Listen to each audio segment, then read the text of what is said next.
Hello and welcome to my review of the Gellerpox Infected Hullbreakers. You'll find these in the Rogue Trader Kill Team box set. You can use them in games of Warhammer 40,000 as kind of walking tanks, but their saves aren't the best, so bear that in mind. Definitely suited for more close combat skirmishes. So what I'll do is I'll look at the models individually, we'll do some size comparisons, and then I'll go through all of the rules for them. So this is the first of the Nightmare Hulks. It's got this long arm of tentacles with what looks to be like a harpoon going through. I think I actually did break this off and then glue it back. It's good because his belly is so distended and bloated, and there's, I think, what looks to be a human in there, or it's just horrific that there's someone in there, and you can even see his hand as well, like he's you know, trying to get out, or what he was getting out, and he's just been, you know, frozen in that state. It's just disgusting. This guy is definitely the Lord of Fishes. He's got all of these tentacles and things, and then he's got a fish hanging from there, probably lunch for later, but if you look at his belly, he hasn't even got room for a wafer thin mint. So his legs are quite well pronounced. They're very short though. He's got some claws on them, some fishing hooks as well on his back, and some mollusks, are they, or mussels? I never remember those two. They're on his back too. So very nautical themed Nightmare Hulk here. I'm not sure what his association with the ocean is, but still, they've gone with this tentacle theme, and then they've just run with it and given him an aquatic flavour too. So that's one of the Nightmare Hulks. This is the other one. He's got a big claw that touches the base. He's got a couple of dog tags and a big beard and a horn and some goggles. On this horn he's got a bit of cloth that's been nailed in on the spike, and then his right arm almost is like a work in progress. It's just this big fly thing that's come out, very short range but very disgusting. He's got all of his giblets hanging out too. He's got some keys there, not sure how he's going to use them, because there's no way he can. He's got no opposable thumbs anywhere to grab hold of them and put them in a lock, but still he's wearing them around his midriff. He's also got this kind of like symbol thing.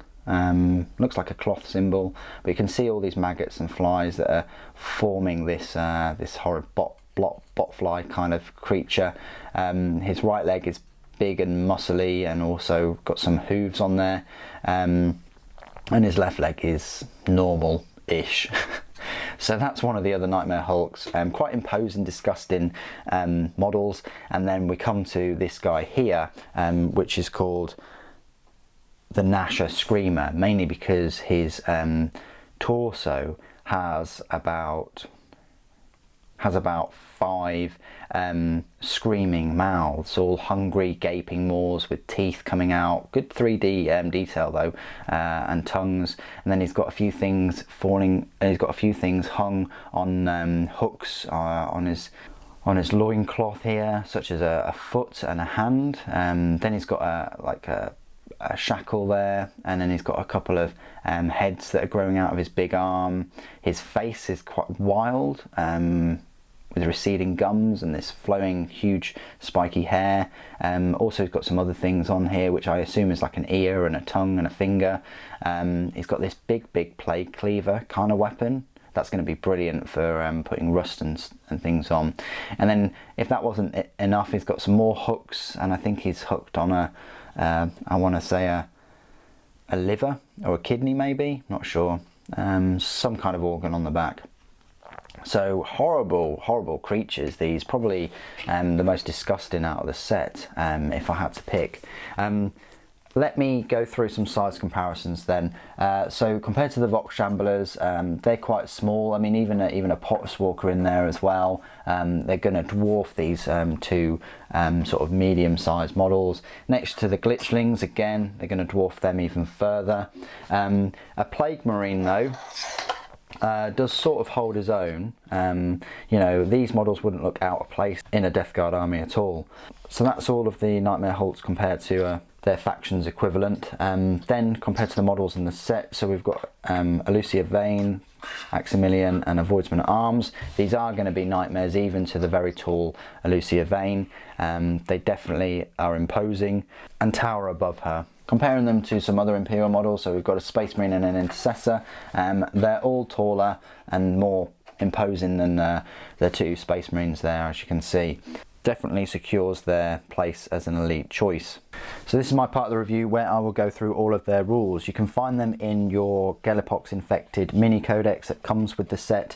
They are an elite choice, as I've previously mentioned, with a power points cost of a 6 and a match play points cost of 31 per model. So you're looking at 93 points there for 3 of them, which is getting quite pricey really, but let's see what you get for them. So Nightmare Hulks, which are those two there, they're all 3 of them are types of Nightmare Hulks, but those 2 are Nightmare Hulks.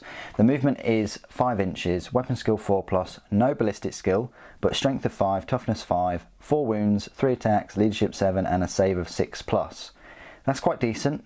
The Nasher Screamer, which is this one in the middle, his movement speed is 5 inches, weapon skill 4+, ballistic skill 0, nothing, strength 5, toughness 5, 4 wounds, 4 attacks, leadership 8 and a save of 6+. So the Nasher Screamer in the middle there has 1 more attack and 1 more better leadership than the 2 Nightmare Hulks.